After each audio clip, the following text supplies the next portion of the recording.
ವತಿಯಿಂದ ದಕ್ಷಿಣ ಏಷ್ಯಾ ಅಂತಾರಾಷ್ಟ್ರೀಯ ಶಾಂತಿ ಸಮ್ಮೇಳನವನ್ನು ಆಯೋಜಿಸಿದೆ.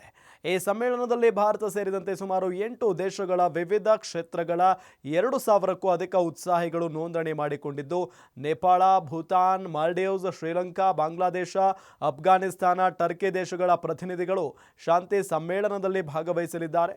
ಇನ್ನು ಈ ಶಾಂತಿ ಸಮ್ಮೇಳನವನ್ನು ಕರ್ನಾಟಕ ರಾಜ್ಯಪಾಲ ಥಾವರ್ ಚಂದ್ ಗೆಹ್ಲೋಟ್ ಉದ್ಘಾಟನೆ ಮಾಡಲಿದ್ದು, ರಾಜ್ಯದ ಪ್ರಮುಖ ಸಚಿವರು, ಶಾಸಕರು ಭಾಗವಹಿಸಲಿದ್ದಾರೆ. ಶಾಂತಿ ಸಮ್ಮೇಳನದಲ್ಲಿ ಆದಿಚುಂಚನಗಿರಿಯ ನಿರ್ಮಲಾನಂದನಾಥ ಸ್ವಾಮೀಜಿ ಮತ್ತು art of living Ravishankar Guruji ಪಾಲ್ಗೊಳ್ಳಲಿದ್ದಾರೆ ಅಂತ ಇಂದು ನಡೆದ ಸುದ್ದಿಗೋಷ್ಠಿಯಲ್ಲಿ ದಕ್ಷಿಣ ಏಷ್ಯಾ ಅಂತಾರಾಷ್ಟ್ರೀಯ ಶಾಂತಿ ಸಮ್ಮೇಳನ ಸಮಿತಿಯ ಚೇರ್ಮನ್ ಶಂಕರ್ ಶ್ರೀನಿವಾಸ್ ಹೇಳಿದ್ದಾರೆ.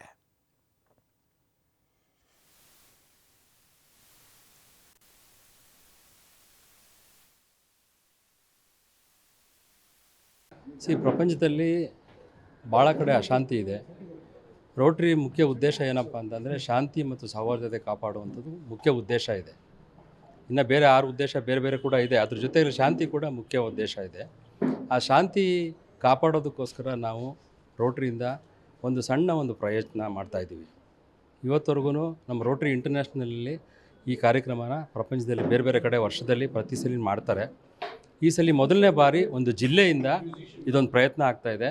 ಒಂದು ಶಾಂತಿಯ ಒಂದು ಬೀಜ ಬಿತ್ತೋದಕ್ಕೆ ಪ್ರಯತ್ನ ಮಾಡ್ತಾಯಿದ್ದೀವಿ. ಈ ಬಿತ್ತೋದು ಪ್ರಪಂಚ ಎಲ್ಲ ಹರಡಬೇಕು ಅನ್ನೋ ಉದ್ದೇಶ ನಮ್ಮದಿದೆ. ರೋಟ್ರಿದು ಪ್ರಯತ್ನ ಮಾಡ್ತಾಯಿದ್ದೀವಿ ಅಷ್ಟೇ. ಇನ್ನು ಏನು ಅನಿಸ್ತಾ ಇದೆ ಅಂತ ಹೇಳೋಕ್ಕಾಗಲ್ಲ, ಈಗ ಏನು ಹೇಳೋಕ್ಕಾಗೋದಿಲ್ಲ.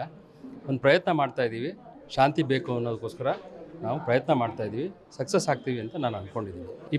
March 22, 23 Babu Jagjivan Ram auditorium ring ರೋಡಲ್ಲಿ ಇರುತ್ತೆ. ಎಲ್ರಿಗೂ ಆಹ್ವಾನ ಇದೆ. ಬಟ್ ರಿಜಿಸ್ಟ್ರೇಷನ್ ಮಾಡ್ತಾಯಿದ್ದೀವಿ ನಾವು.